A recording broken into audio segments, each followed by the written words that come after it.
विजेंद्र जी, कहें तो आज चाहे वो ब्यूरोक्रेसी वाला पार्ट है, सरकारी सेवाओं में जो लोगों को मिलना चाहिए राइट्स, उनके अधिकार कई बार उससे वंचित हैं, चाहे राजनीति वाला पार्ट है, एक खासकर एक विशेष तबका होता है जो अपने राइट से, अपने हकों से वंचित रहता है, उनको मिलता नहीं।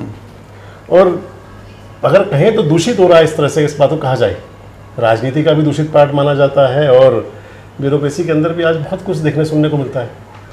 यूथ को क्या करना चाहिए आगे आप, क्योंकि अब युवा नेता हैं, अभी यूथ हैं और लोगों को बड़ी उम्मीद होती है। देखिए, हमें सिस्टम को दुरुस्त करने की बहुत भारी ज़रूरत है।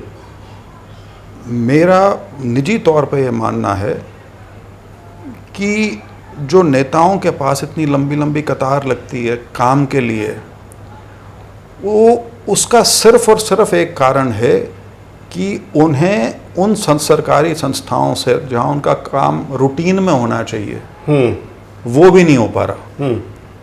इसलिए एक बहुत बड़ी संख्या में लोग हैं जो पहले किसी नेता के पास आते हैं, वहाँ से कोई फ़ोन करवाएगा, कोई किसी को कहलवाएगा, उसके बाद वो जाएगा।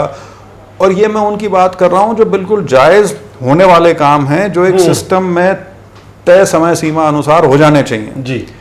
तो ये कहीं ना कहीं हमारा सिस्टम जो है वो डिसफंक्शनल हो गया है कुछ हद तक नहीं, काफ़ी हद तक। ये उसका संकेत उसमें आता है। और जो आपने यूथ का जिक्र किया, देखिए यूथ इम्पेशेंट है। तो मेरा तो चाहे हरियाणा सरकार हो चाहे भारत सरकार हो, फ्रेंडली एडवाइस दे रहा हूँ बिल्कुल जी।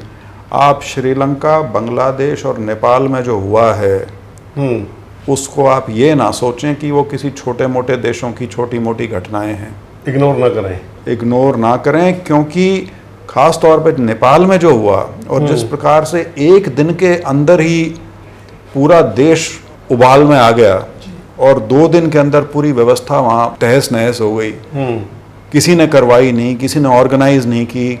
ऐसा नहीं था कि कोई पॉलिटिकल पार्टी या कोई अंडरग्राउंड ऑर्गेनाइजेशन ने वो किया हो। वो स्वतः जो युवा वर्ग था खास तौर पे, उसमें कुछ ऐसे मुद्दे रहे होंगे जो जिससे वो बहुत आंदोलित थे और वो जिस प्रकार से उभर के सामने आया एक ही झटके में, तो ये बड़ी ऐसी चीज़ें हैं जिनको आप हल्के में नहीं ले सकते, क्योंकि इश्यूज हमारे यहाँ भी बहुत हैं जी। और देखिए तीनों जगह किसी ना किसी शक्ल में लोकतंत्र था।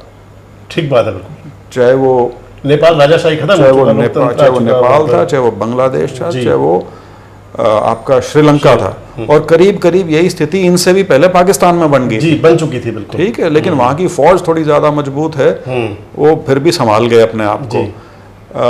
संभाल तो क्या गए, वहाँ फौज राज करना शुरू कर देती है जब भी उनकी राजनीतिक व्यवस्था चरमराती है। तो लेकिन इन देशों में सब में तख्ता पलट हुए और बड़ी बुरी तरह से हुए।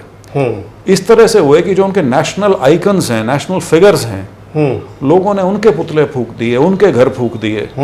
तो इसको ये हमारे लिए डेफिनेटली सबक लेना जो है वो ये है कि आप लोकतांत्रिक व्यवस्था में यदि सूचना के जो स्रोत हैं या जो सूचना का माध्यम या जरिया है जी, उसको यदि आप रोकेंगे जी। उसके ऊपर यदि आप चादर डाल देंगे, उसको यदि आप पूर्ण रूप से नियंत्रित कर लेंगे, अंत में नुकसान आपका खुद का होगा, क्योंकि उसी सूचना से जो आप तक पहुंचनी चाहिए थी आप भी वंचित रह जाएंगे जी। और आपको यही नहीं पता लगेगा कि नीचे हो क्या रहा था।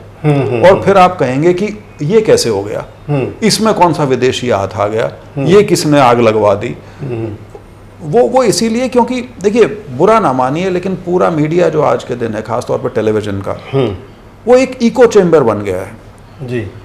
आपको उसमें एक ही स्वर मिलेगा। आप किसी चैनल को खोल के देख लीजिए, आपको वही ध्वनियाँ आती हैं उसमें से, और वही सुन के आपको ये लगता है कि हाँ यही है। और शायद सरकार को भी यही लगना शुरू हो जाता है एक समय के बाद कि हाँ यही सच्चाई है। वो तो जब उस चीज़ का पटाक्षेप होता है तो बाद में फिर आप सोच के उसके ऊपर विलाप करते रहिए, एनालाइज करते रहिए। तो ये बहुत, क्योंकि बिल्कुल हमारे नेबरहुड में हुए हैं जी, इनसे सीख लेना चाहिए।